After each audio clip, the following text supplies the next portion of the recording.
Oh,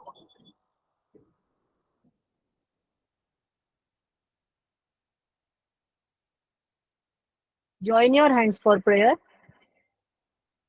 ओंकारं बिंदु संयुक्तं नित्यं ध्यायन्ति योगिनः कामदं मोक्षदं चैव ओंकाराय नमो नमः. Om.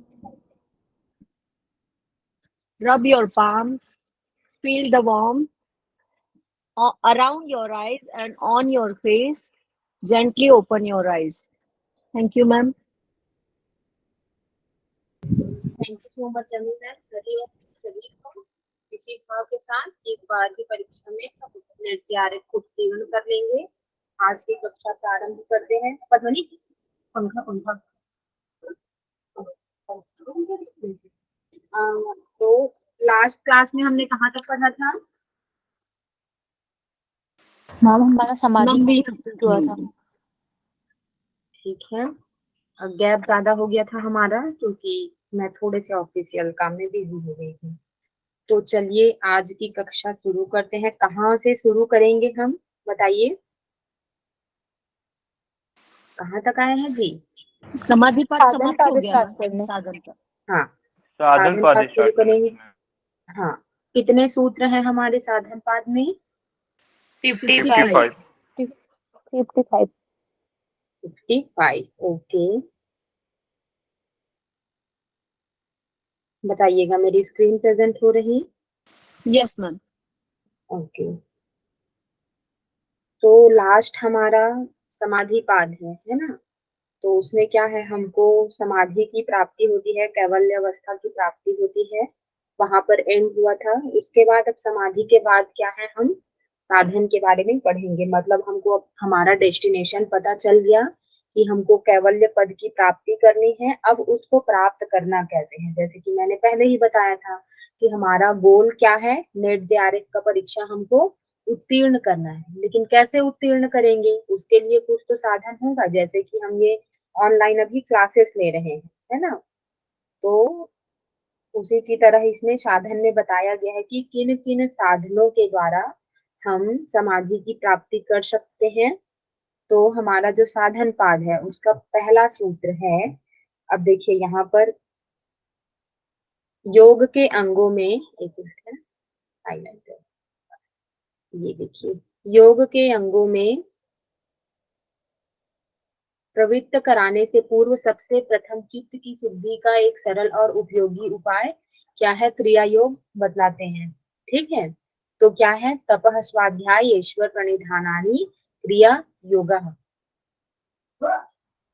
तो सबसे पहले क्या है, तप, फिर स्वाध्याय और तीसरा ईश्वर प्रणिधान, ये सब क्या है, क्रिया योग है ना?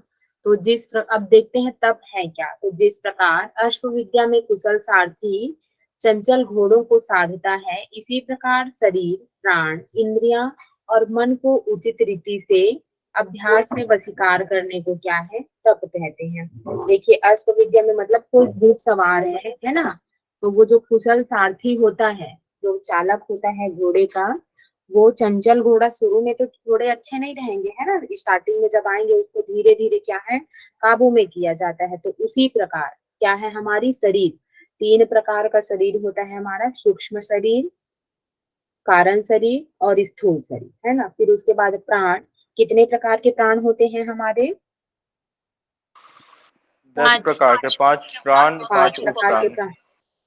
हाँ ठीक है, उसके बाद इंद्रियां, कितनी इंद्रियां हैं हमारी? 5 11. 10, 5 कर्मेंद्रिया, 5 ज्ञानेंद्रिया और एक मन, 11। यस, एक उभय इंद्रिय, ठीक है, जो कर्मेंद्रिय और ज्ञानेंद्रिय दोनों होता है उसको उभय इंद्रिय मन, और मन को उचित रीति और अभ्यास से वशीकार करने को क्या है, तप कहते हैं। तो ठीक है, ये देखिए जो हमारा शरीर, प्राण, इंद्रिय और मन है, इसको उचित रीति से अभ्यास करके हम क्या है, धीरे धीरे अपने वश में करेंगे, उसी को तप कहते हैं। जिससे क्या होगा, सर्दी, गर्मी, भूख, प्यास, दुख, सुख, दुख, हर्ष शोक और मान अपमान आदि संपूर्ण द्वंद्वों की अवस्था में बिना विक्षेप, बिना किसी बाधा के स्वस्थ शरीर और निर्मल अंतःकरण के साथ योग मार्ग में प्रवृत्त रह सके। अब ऐसा तो नहीं है कि योग मार्ग में हम आगे बढ़ रहे हैं तो कुछ भी, अब विक्षेप के बारे में ही हमने पढ़ा ना, तो वो सब आएगा। तो विक्षेप क्या है, शरीर में भी आएगा हमारे और मन में भी आएगा, है ना। तो इन सब में, अब प्राण में भी आएगा, इंद्रियों में भी आएगा, तो इन सब को क्या है, हमको कंट्रोल करना है। और इससे क्या है, जो जितने भी ये हमारे ताप है ना, सर्दी गर्मी भूख प्यास इत्यादि सब लगेगा, तो इन सब के कारण क्या है, हम बाधित नहीं होंगे, हमारा अंतःकरण और शरीर शुद्ध हो जाएगा और हम योग मार्ग में क्या है, कंटिन्यू आगे बढ़ते रहेंगे। फिर उसके बाद आता है हमारा स्वाध्याय। तो स्वाध्याय और कहाँ पर पढ़ते हैं हम लोग, नियम में। क्रिया योग के अलावा, यस वेरी गुड, नियम में, है ना, आगे हम लोग पढ़ेंगे। तो दूसरा है हमारा स्वाध्याय। तो वेद उपनिषद आदि तथा योग और सांख्य के आध्यात्म संबंधी विवेक ज्ञान उत्पन्न करने वाले सत शास्त्रों का नियम पूर्वक अध्ययन और ओंकार सहित आदि गायत्री मंत्रों का जब, मतलब इसमें ना 3 चीजों को बोला गया है। देखिए, स्वाध्याय बोलेंगे किसको, वेद उपनिषद आदि हमारा क्या है, जो ग्रंथ है उसको, ठीक है। फिर उसके बाद सांख्य के आध्यात्म संबंधी विवेक ज्ञान, मतलब हमको आत्मज्ञान की प्राप्ति होती है, उसको स्वाध्याय कहेंगे। और तीसरा है हमारा ओंकार सहित तो गायत्री आदि जो मंत्र का जप करते हैं, उसको भी क्या बोला जाता है, स्वाध्याय कहा जाता है। फिर उसके बाद है तीसरा हमारा ईश्वर प्रणिधान, है ना। तो इससे पहले हमने ईश्वर प्रणिधान के बारे में पढ़ा ही है कि ईश्वर की भक्ति विशेष और शरीर इंद्रिय मन प्राण अंतःकरण आदि सब बाह्य और अभ्यंतर कर्णों, उसमें होने वाले सारे कर्मों और उनके फलों को, अर्थात सारे बाह्य और आभ्यंतर जीवन को ईश्वर के समर्पण कर देना, ठीक है। जो उसके विशेष अर्थ हैं, ओम और उसके अर्थों की भावना सहित मानसिक जप, किसमें बोला गया है, जो हमारा 28 नंबर का सूत्र है वहां पर। तो इसी को क्या बोला जाता है, ईश्वर प्रणिधान, ठीक है। ईश्वर की भक्ति करना, उसकी शरणागति करना। तो इस तरह जो हमारा तप है, स्वाध्याय है और ईश्वर प्रणिधान है, उसको क्या बोला जाता है, क्रिया योग कहा जाता है। अब ठीक है, सबसे पहले हम लोग क्या पढ़े हैं, ये देखिए, चित्त की शुद्धि का सरल उपाय करके बोला गया है क्रिया योग को। अब हम क्रिया योग करते हैं, तो क्रिया योग का एडवांटेज क्या है, हम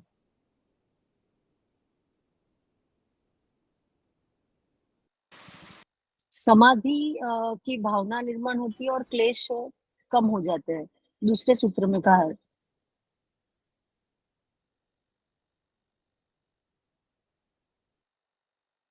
मैम, हाँ, मैं डिस्कनेक्ट हो गई थी, है ना। चलिए कंटिन्यू करते हैं। तो आ रही है ना मेरी वॉइस, यस मैम, अभी आ रही है। हाँ हाँ ठीक है। स्क्रीन प्रेजेंट तो नहीं हो रहा मैम। ओके, स्क्रीन स्क्रीन हो, आपने स्क्रॉल किया होगा तो नहीं हो रहा है मैम, नहीं तो स्क्रीन दिख रहा है मुझे। अच्छा हाँ ठीक है, ये है ना। तो कहाँ पर आए थे हम लोग, एक मिनट। ये हुआ हमारा क्रिया योग, ठीक है। अब क्रिया योग का आगे, स्क्रीन नहीं आई है मैम। अच्छा ठीक है, मैं रीशेयर करती हूँ, है ना। मैम लास्ट में आपने क्या बताया, क्रिया योग चित्त की शुद्धि का उपाय। हाँ हाँ ठीक है।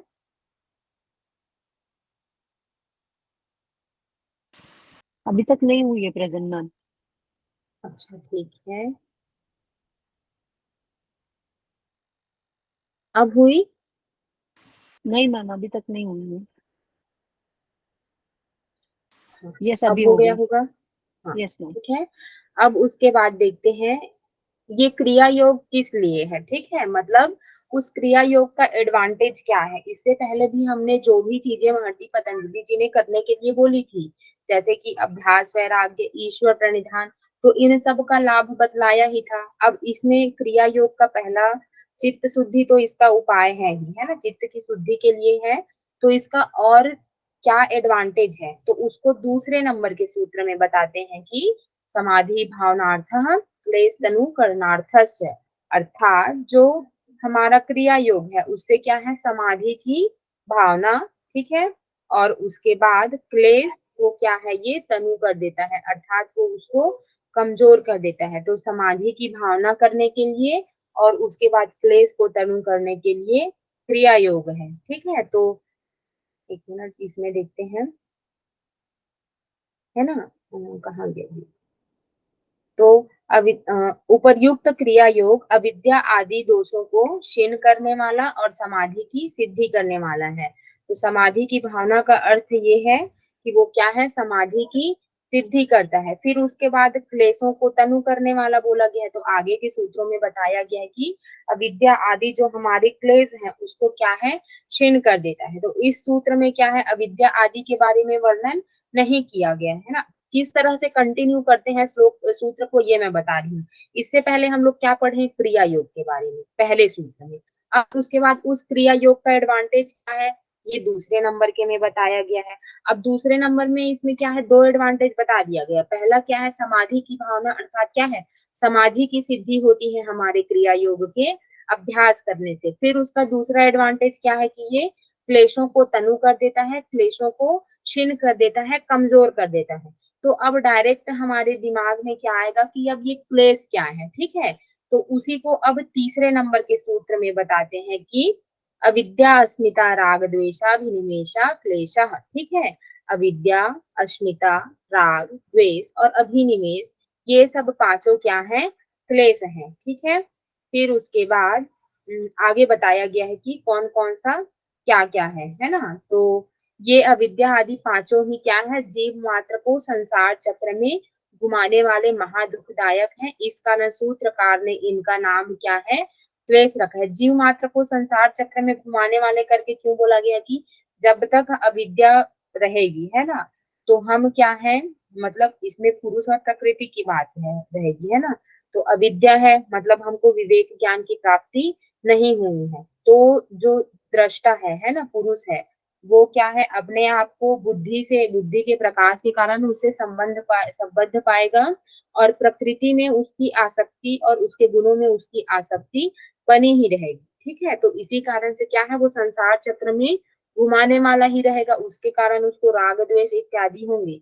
लेकिन ये सब दूर हो गया, विवेक ज्ञान की प्राप्ति हो गई, तो वो संसार चक्र से मुक्त हो जाएगा। तो इसी कारण से ये जो क्लेश है, इसको क्या बोला गया है, महादुखदायक है, और इसको क्या है, इसको क्लेश नाम दिया गया है। ठीक है, फिर उसके बाद नेक्स्ट नंबर के सूत्र में कहते हैं, अब क्लेशों की अवस्था के भेद बतलाते हुए यह बात कहते हैं कि इन सब का मूल कारण अविद्या रूप क्लेश है। तो तीसरे नंबर के सूत्र में तो हमने पढ़ लिया है ना कि ये 5 प्रकार के हमारे क्लेश होते हैं। तो बता रहे हैं कि अविद्या क्षेत्रम उत्रेशाम प्रसुप्त तनु विक्षिन्न उदारा नाम। तो ये जो हमारे जो पंच क्लेश हैं उसकी क्या है, 4 अवस्था है ना। प्रसुप्त, ये देखिए यहाँ पर, प्रसुप्त, तनु, विक्षिन्न और उदार, इस प्रकार क्या है, ये 4 अवस्था वाला रहता है। ठीक है, और ये सब किसके बाद आते हैं, अविद्या के बाद किया गया है, मतलब ये सब इसी के बाद आते हैं। और उसके बाद इन सब का मूल कारण क्या है, अविद्या है। देखिए यहाँ पर बोला गया है कि क्लेशों की अवस्था, तो क्लेशों की 4 अवस्था है और इन सब का मूल कारण क्या है, अविद्या है। मतलब जो हमारे क्लेश है उसकी 4 अवस्था है और इन समस्त जो क्लेश हैं उसकी जननी क्या बोली गई है, अविद्या। तो सबसे पहले अविद्या आता है। अविद्या के कारण ही क्या है, हमको राग द्वेष इत्यादि जो क्लेश है वो उत्पन्न होते हैं। तो अब हम देखते हैं कि ये सब है क्या। तो पहला है प्रसुप्त। समझ में आ रहा है आप लोगों को? हाँ ठीक है, वेरी गुड। तो सबसे पहले देखते हैं प्रसुप्त।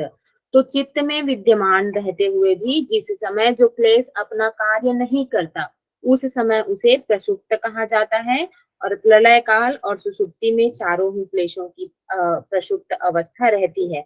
नाम से ही आप लोगों को समझ में आ रहा होगा, प्रसुप्त मतलब आप लोग क्या समझते हैं? सोया हुआ। यस, सोया हुआ। ठीक है, अब आप बताइए, आप जब सोए रहते हैं तो कुछ काम करते हैं क्या?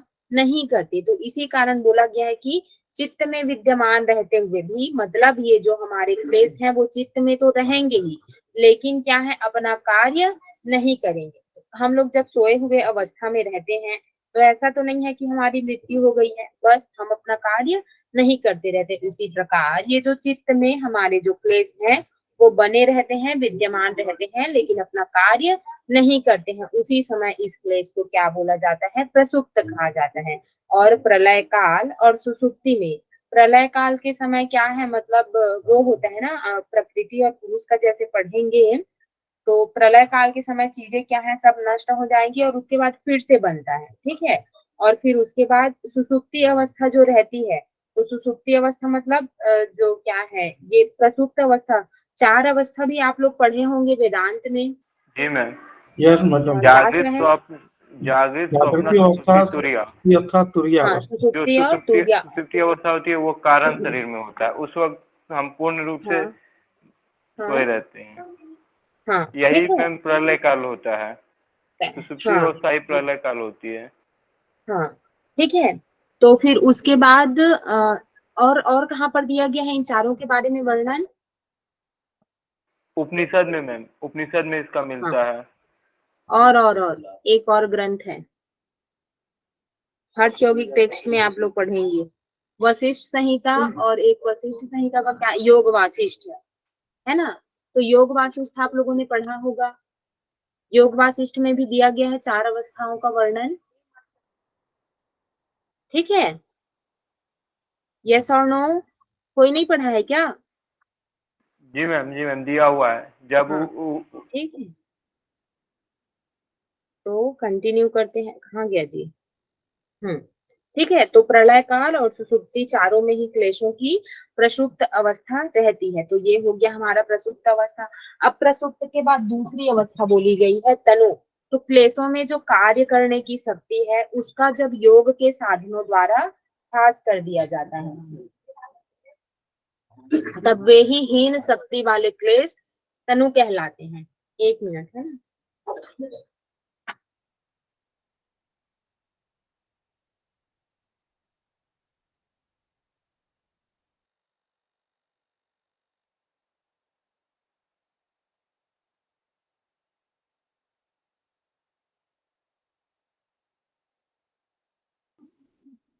है ना, तो कंटिन्यू करते हैं।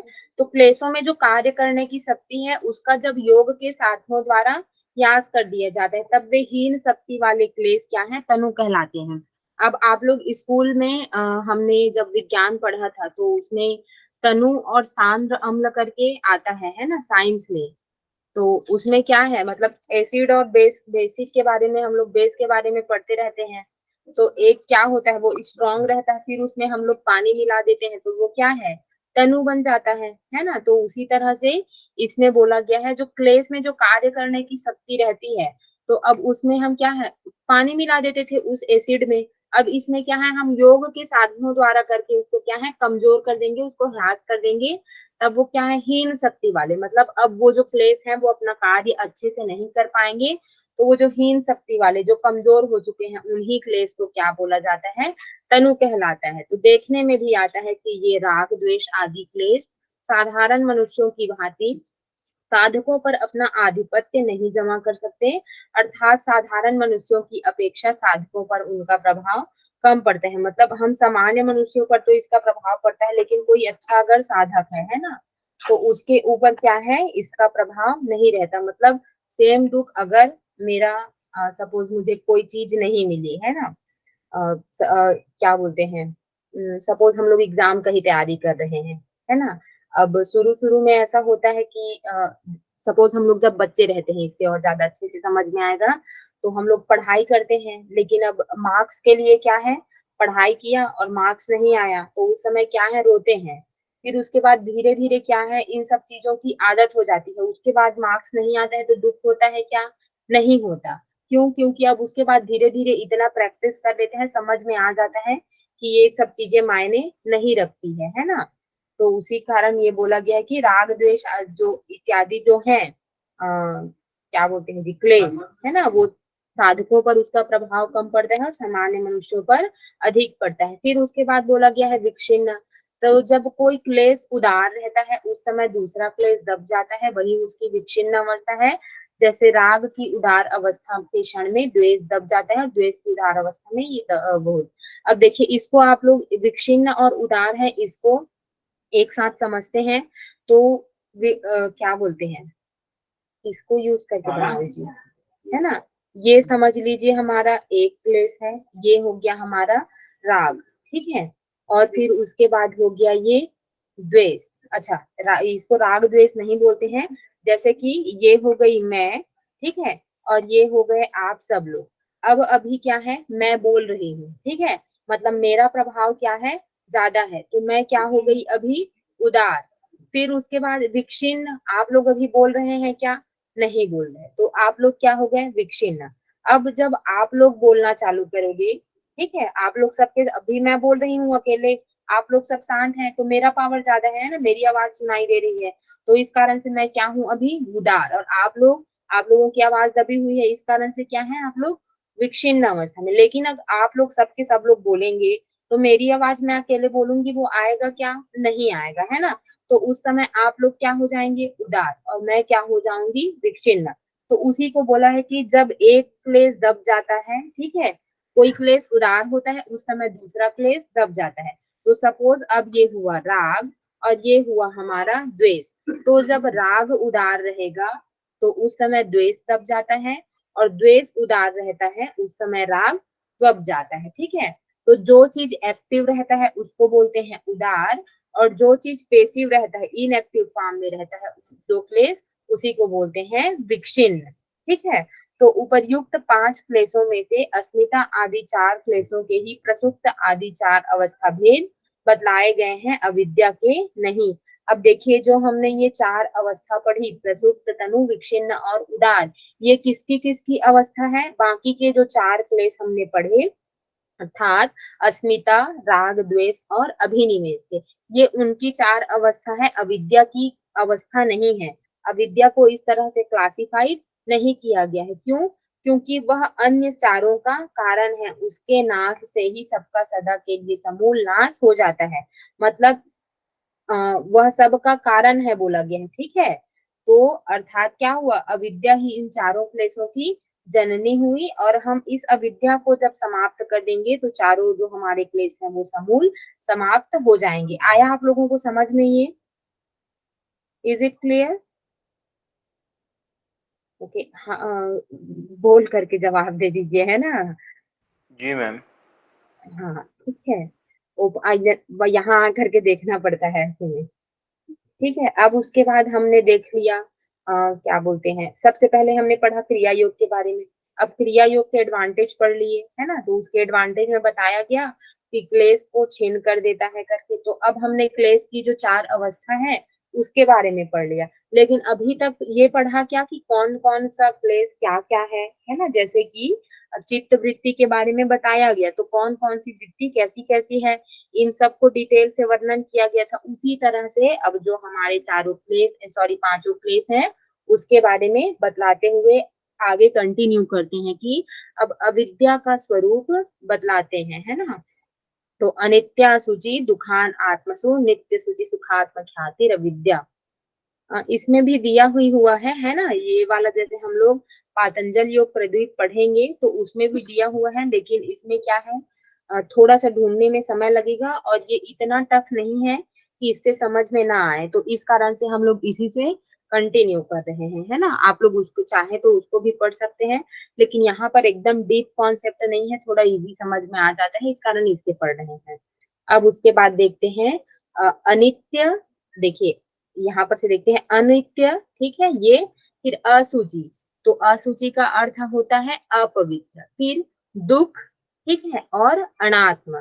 फिर उसके बाद इन सब में क्या है, नित्य, पवित्र, सूक्ष्म, सुख और आत्म भाव की अनुभूति क्या है, अविद्या है। अर्थात जो अनित्य वस्तु है उसको नित्य समझना, अपवित्र है उसको पवित्र, दुख को सुख, और अनात्म वस्तुओं में क्या है, आत्म भाव की अनुभूति करना, यही क्या है, अविद्या है, ठीक है। तो इस लोक और परलोक के समस्त भोग और उनके भोगों का आयतन, यह मनुष्य शरीर भी क्या है, अनित्य है। इस बात को प्रत्यक्ष आदि प्रमाणों द्वारा समक्ष कर भी, जिसके प्रभाव से मनुष्य उसमें नित्यत्व बुद्धि करके राग द्वेष आदि कर लेता है, यह नित्य में नित्य की अनुभूति रूप अविद्या है। मतलब इसका सबसे अच्छा एग्जाम्पल हमारा शरीर ही है ना। हमारा शरीर क्या है, अनित्य है, लेकिन पर भी हम इसको क्या है, राग द्वेष आदि के कारण, मतलब इससे हमको इतना लगाव हो जाता है, तो इसी के कारण हम इसको क्या है, नित्य समझने लगते हैं। फिर उसके बाद इसी प्रकार हाड़ मांस मज्जा आदि अपवित्र धातुओं के समुदाय रूप, कितने प्रकार के धातु होते हैं, कहाँ पर वर्णन है? सप्त धातु। कहाँ वर्णन है? आयुर्वेद में भी। ओके, वेरी गुड, है ना। हाँ, तो उसी तरह अब इसमें क्या है, देखिए ये सब ये इंडिविजुअल जो पदार्थ है हमारे, हाँ मतलब हड्डी मांस मज्जा, ये सब क्या है, अपवित्र है धातु हमारे, ठीक है। ये समुदाय रूप अपने और स्त्री आदि के शरीरों को प्रत्यक्ष आदि प्रमाणों द्वारा अपवित्र समझते हुए भी, जिसके कारण मनुष्य अपने शरीर में पवित्रता का अभिमान करता है, ठीक है, और स्त्री पुरुष आदि के शरीर से प्यार करता है, यह अपवित्र में पवित्र की अनुभूति रूप अविद्या है। मतलब हम लोग जान रहे हैं कि ये सब क्या है, अपवित्र है, लेकिन राग द्वेष आदि के कारण ही है ना, तो हम इसको क्या है, दूसरे मतलब ये देखिए स्त्री पुत्र आदि के शरीरों से प्रेम करता है, यह अपवित्र में पवित्र की अनुभूति, मतलब हम जान रहे हैं वह अपवित्र है करके, लेकिन पर भी उसको क्या समझ रहे हैं, अविद्या के कारण पवित्र समझ रहे हैं, तो इसी को क्या बोला गया है, अविद्या कहा गया है। वैसे ही प्रत्यक्ष आदि प्रमाणों द्वारा विचार करने पर भी सभी भोग दुख रूप ही है, ठीक है। यह बात विचारशील साधक के समझ में आ ही जाता है। इसी के हम लोग 15वें नंबर के सूत्र में देखेंगे कि किस तरह से ये क्या है, भोग है वो हमारे दुख रूप है। तो इस पर भी मनुष्य उन भोगों को सुखदायक समझकर उनके भोगने में प्रवृत्त हुआ रहता है, यही दुख में क्या है, सुख की अनुभूति है। जैसे कि इसको अभी आप लोगों को एग्जाम्पल के द्वारा बता देती हूँ। हम लोग क्या है, खुजली हो रही है हमको, लेकिन जब हम लोग खुजली होती है तो खुजलाते हैं, तो उस समय क्या है, हमको अच्छा लगता है, सुख लगता है, ठीक है, लेकिन बाद में वहां पर घाव बन जाता है, तो अल्टीमेटली क्या हुआ, वो दुख हुआ, है ना। तो इसी कारण दुख में भी सुख की अनुभूति करना, तो इसको क्या बोलते हैं, दुख के जगह में सुख की अनुभूति करना, ये क्या हुआ हमारा, अविद्या। और उसके बाद यद्यपि यह बात थोड़ा सा विचार करने में ही समझ में आता है कि जड़ शरीर आत्मा नहीं है, तथापि मनुष्य इसी को अपना स्वरूप माने रहता है। मतलब इसमें अब हम लोग जान रहे हैं हमारा शरीर क्या है, वो जड़ है, लेकिन हम लोग क्या है, इसी को चेतन समझने लगते हैं। तो इस तरह से अपवित्र अनित्य में नित्य, अपवित्र में पवित्र, और दुख में सुख, और अनात्म में आत्म भाव की अनुभूति करना क्या है, अविद्या है। आया आप लोगों को समझ में? Is it clear? Yes ma'am. Yes ma'am. हाँ, ठीक है। अब अविद्या के बाद दूसरा हमारा प्लेस कौन सा है? अस्मिता। अस्मिता, है ना। तो अब अस्मिता, हाँ ठीक है। अब दूसरे प्लेस का स्वरूप बतलाते हुए कहते हैं, दृक् दर्शन सत्योर एकात्मते अस्मिता, ठीक है। तो दृक् शक्ति, यहाँ पर देखिए दृक् शक्ति, और उसके बाद ये दर्शन शक्ति, तो इन दोनों का एक रूप सा हो जाना, यही क्या है, अस्मिता। अब देखिए दृक् शक्ति अर्थात दृष्टा, तो दृक् का अर्थ क्या होता है, देखने वाला, देखता कौन है, दृष्टा। मतलब आप लोग कंफ्यूज मत हो, इस कारण से मैं बता रही हूँ, है ना। तो देखता कौन है, देखने का कार्य कौन करता है, दृष्टा, तो इस कारण से दृक् शक्ति। और दर्शन शक्ति अर्थात क्या है, हमारी बुद्धि, ठीक है। बुद्धि क्या है, हमारी प्रकृति का अंग है ना। तो दर्शन शक्ति अर्थात हम लोग समझेंगे प्रकृति से, ठीक है, मतलब मेन बुद्धि है, लेकिन बुद्धि की किसका अंश है, प्रकृति का, है ना। तो इस कारण से ये क्या हुई, जड़। और दृक् शक्ति अर्थात दृष्टा, दृष्टा कौन है, पुरुष, तो इस कारण से ये क्या हुआ हमारा, चेतन। तो ये दोनों सर्वथा भिन्न और विलक्षण है ना। मतलब पुरुष और प्रकृति दोनों ही क्या है, अलग अलग है, एक नहीं है। तो दृष्टा चेतन है और बुद्धि जड़ है। मतलब ये क्या है, दृष्टा है वो किससे मिलकर, मतलब किसका अंश है, पुरुष का। तो इस कारण दृष्टा क्या है, चेतन है, और बुद्धि क्या है, जड़ है। क्यों? क्योंकि वो प्रकृति का अंश है। तो इनकी एकता हो ही नहीं सकती, ठीक है। तथापि अविद्या के कारण दोनों की एकता सी हो रही है। मतलब हम इसको क्या है, प्रकृति और पुरुष दोनों अलग अलग हैं, उसको हम क्या है, अलग अलग है ऐसा नहीं मान करके एक है ऐसा समझते रहते हैं। तो इसी को दृष्टा और दृश्य का संयोग कहते हैं। आगे हम लोग इन सब चीजों को पढ़ेंगे। यही प्रकृति और पुरुष के स्वरूप की उपलब्धि का हेतु माना गया है। ये अगर इस लाइन, ये सब लाइन क्या है, थोड़े से टफ है, तो इसको आप लोग आगे पढ़ने के लिए स्किप कर सकते हैं। अभी बस ये समझ लीजिए कि दृष्टा और दृष्टा अर्थात पुरुष, ठीक है, और दर्शन शक्ति अर्थात बुद्धि या प्रकृति, ये दोनों अलग अलग हैं, लेकिन दोनों को हम एक समझते रहते हैं। इसी को क्या बोला जाता है, अस्मिता बोला जाता है। देखिए, पुरुष और बुद्धि का भिन्न भिन्न स्वरूप विचार के द्वारा और संप्रज्ञात समाधि के द्वारा तो समझ में आता है, परंतु जब तक निर्बीज समाधि द्वारा अविद्या का सर्वथा नाश नहीं कर दिया जाता, तब तक संयोग का अभाव नहीं होता है। इस कारण इनके शुद्ध स्वरूप का अनुभव नहीं हो पाता। इन सब चीजों का वर्णन आगे दिया गया है। शुरू में जो इसको पहली बार समझेंगे उनके लिए थोड़ा टफ है, तो इस कारण से इसको स्किप करते हैं, है ना। अतः साधक को चाहिए कि तत्परता से उत्साह पूर्वक योग साधन में लगकर शीघ्र ही अविद्या के नाश द्वारा संयोग रूप अस्मिता नामक क्लेश का नाश कर दे और केवल स्थिति को प्राप्त कर ले। तो आप लोग इस चीज को याद रखेंगे कि अस्मिता बोलते किसको है, तो दृक् शक्ति और दर्शन शक्ति, इन दोनों का एक रूप से हो जाना अर्थात दोनों को एक समझना, यही क्या है, अस्मिता है। अब उसके बाद तीसरा नंबर का हमारा क्लेश है ना। तो अब राग नामक क्लेश रूप का वर्णन करते हैं। तो सुखानुसई राग अर्थात क्या है, सुख की प्रतीति के पीछे रहने वाला क्लेश क्या है, राग है। तो प्रकृतिस्थ जीव को जब कभी जिस किसी अनुकूल पदार्थ में सुख की प्रतीति हुई है या होती है, उसमें और उसके निमित्तों में उसकी आसक्ति या प्रीति हो जाती है, उसी को राग कहते हैं। अतः इस राग नामक क्लेश को सुख की प्रतीति के पीछे रहने वाला कहा गया है। मतलब किसी भी चीज से जिससे हमको सुख मिलता है, आनंद का अनुभव होता है, उसके पीछे हम जब आसक्त हो जाते हैं, है ना, तो उसी को क्या बोलते हैं, राग बोलते हैं। जैसे कि मेरी कोई फ्रेंड है ना, तो मैं उसके साथ जब रहती हूँ तो मुझे अच्छा लगता है, ठीक है, तो वो क्या हो गया मेरे लिए, राग। अब राग का जस्ट अपोजिट होता है, वो मुझे छोड़ करके चली गई, है ना, अब हम लोग अलग अलग हो गए, हमारा मास्टर्स कंप्लीट हो गया, तो वो अब अपने घर चली जाएगी, मैं भी पढ़ाई करने के लिए बाहर चली जाऊंगी, अब वो मेरे से दूर हो गई, तो उसके कारण मुझे क्या है, दुख होगा, है ना। तो इसको बोलते हैं राग, ठीक है। तो सुख की प्रतीति के पीछे रहने वाला क्लेश क्या है, राग है। इसको खाने पीने वाले एग्जाम्पल से और अच्छा हम लोग समझते हैं। जैसे कि मिठाई खाना हमको क्या है, सबको अच्छा लगता है, सुख की प्रतीति होती है हमको, तो अब क्या है, हम उसमें आसक्त हो जाते हैं, तो उसी को क्या बोला जाता है, राग। लेकिन सपोज अब वो मिठाई हमको नहीं मिलेगा, है ना, तो और या फिर उसको खाने के कारण क्या है, हमको बाद में बहुत सारा प्रॉब्लम, डायबिटीज, कृमि, ये सब होता है, तो उसके कारण जो होता है उसको क्या बोलते हैं, द्वेष, है ना।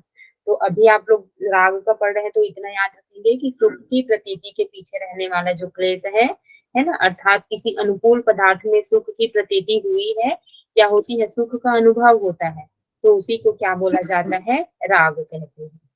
आया समझ में? और मैम Yes, ये ma'am. जो आया कि अस्मिता नहीं? वाला था, हाँ, मैम कोई, हाँ, ये जो अस्मिता वाला है ना, तो इसे कोई आप एक डेली लाइफ के एग्जांपल से समझा सकती हैं क्या?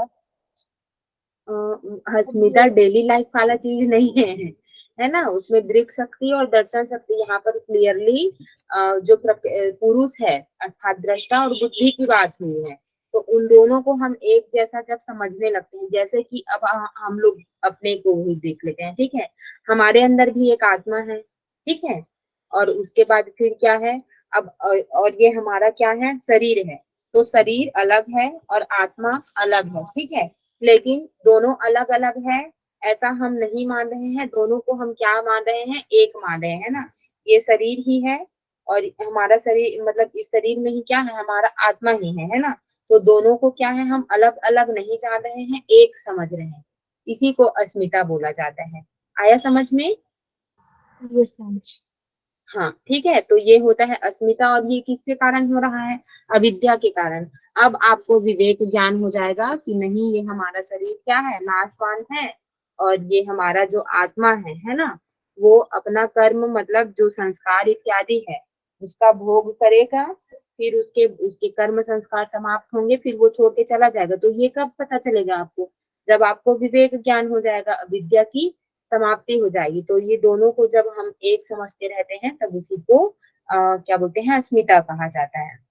अब उसके बाद आ गया ना, क्लियर आपको समझ में? Yes ma'am. ठीक है। अब उसके बाद हम द्वेष के बारे में पढ़ते हैं। अब द्वेष नामक क्लेश का स्वरूप बतलाते हैं। तो दुखानुशयी द्वेष, ठीक है, तो दुख की प्रतीति के पीछे रहने वाला क्लेश क्या है? द्वेष है। तो मनुष्य को जब कभी जिस किसी प्रतिकूल पदार्थ में दुख की प्रतीति हुई है या होती है, उसमें और उसके निमित्तों में उसका द्वेष हो जाता है। अतः यह द्वेष रूप क्लेश दुख की प्रतीति के पीछे यानी साथ साथ रहने वाला है ना।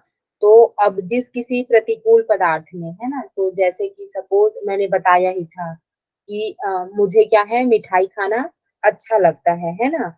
अब उसके बाद मुझे वो मिठाई नहीं मिलेगा, है ना, तो इसके कारण क्या है, अब मुझे रिग्रेट रह जाएगा। तो उसी को क्या बोलते हैं हम? द्वेष कहते हैं। उसमें और उसके निमित्तों में उसका द्वेष हो जाता है। अब एग्जाम्पल ही देखते हैं, ठीक है, इसका अच्छे से राग और द्वेष को साथ में समझते हैं। तो मुझे क्या है, अब मिठाई खाना अच्छा लगता है, ठीक है, तो अब खाया मैंने, तो उसके कारण मुझे क्या है, अब अच्छा लग रहा है, सुख की अनुभूति हो रही है, तो वो उसके कारण क्या हो गया, राग हो गया, ठीक। अब उसके कारण अब मुझे किसी कारण से खाने को नहीं मिलेगा, तो वो क्या हो गया मेरे लिए, द्वेष। तो उसमें और उसके निमित्तों में अब मुझे किस कारण से खाने को नहीं मिला, है ना। तो सपोज क्या है, कुछ एग्जाम्पल देते हैं। हाँ, वो क्या है, मुझे क्रीमी बीमारी हो जाता है ना, हम ज्यादा खाते हैं तो हमारे फेस में ऐसे व्हाइट व्हाइट हो जाता है। तो अब उसके कारण क्या है, वो क्रीमी हो जा रहा है, ठीक है। तो इसके कारण मतलब उसके कारण अब मुझे दुख होगा कि ऐसा हो जाएगा करके। तो इसको भी क्या बोलते हैं हम, द्वेष बोलते हैं। तो अतः यह द्वेष रूप क्लेश दुख की प्रतीति के पीछे यानी साथ साथ रहने वाला है। राग का जस्ट अपोजिट द्वेष, ठीक। अब उसके बाद देखते हैं, अब अभिनिवेश नामक क्लेश का स्वरूप बतलाते हैं। तो 9वें नंबर का जो हमारा सूत्र है उसमें कहते हैं, स्वरस्वाही विदुषो अपि तथा रूढ़ो अभिनिवेशः, ठीक है। अर्थात स्वरस्वाही मतलब जो परंपरागत स्वभाव से चला आ रहा है, एवं विदुषः अर्थात क्या है, बुद्धिमान के, अपि मतलब साथ साथ, तथा रूढ़, ठीक है, जो मूर्खों में भी मतलब जो मूढ़ों की भांति विवेकशील पुरुषों में भी विद्यमान है। जो मूर्ख व्यक्ति है उसके साथ साथ पुरुषों में भी ये देखा गया है। वही मरण भय रूप क्लेश क्या है, अभिनिवेश है। मतलब इसमें ये बताया गया है कि, व्याख्या पढ़ते हैं, व्याख्या में और अच्छे से क्लियर हो जाएगा।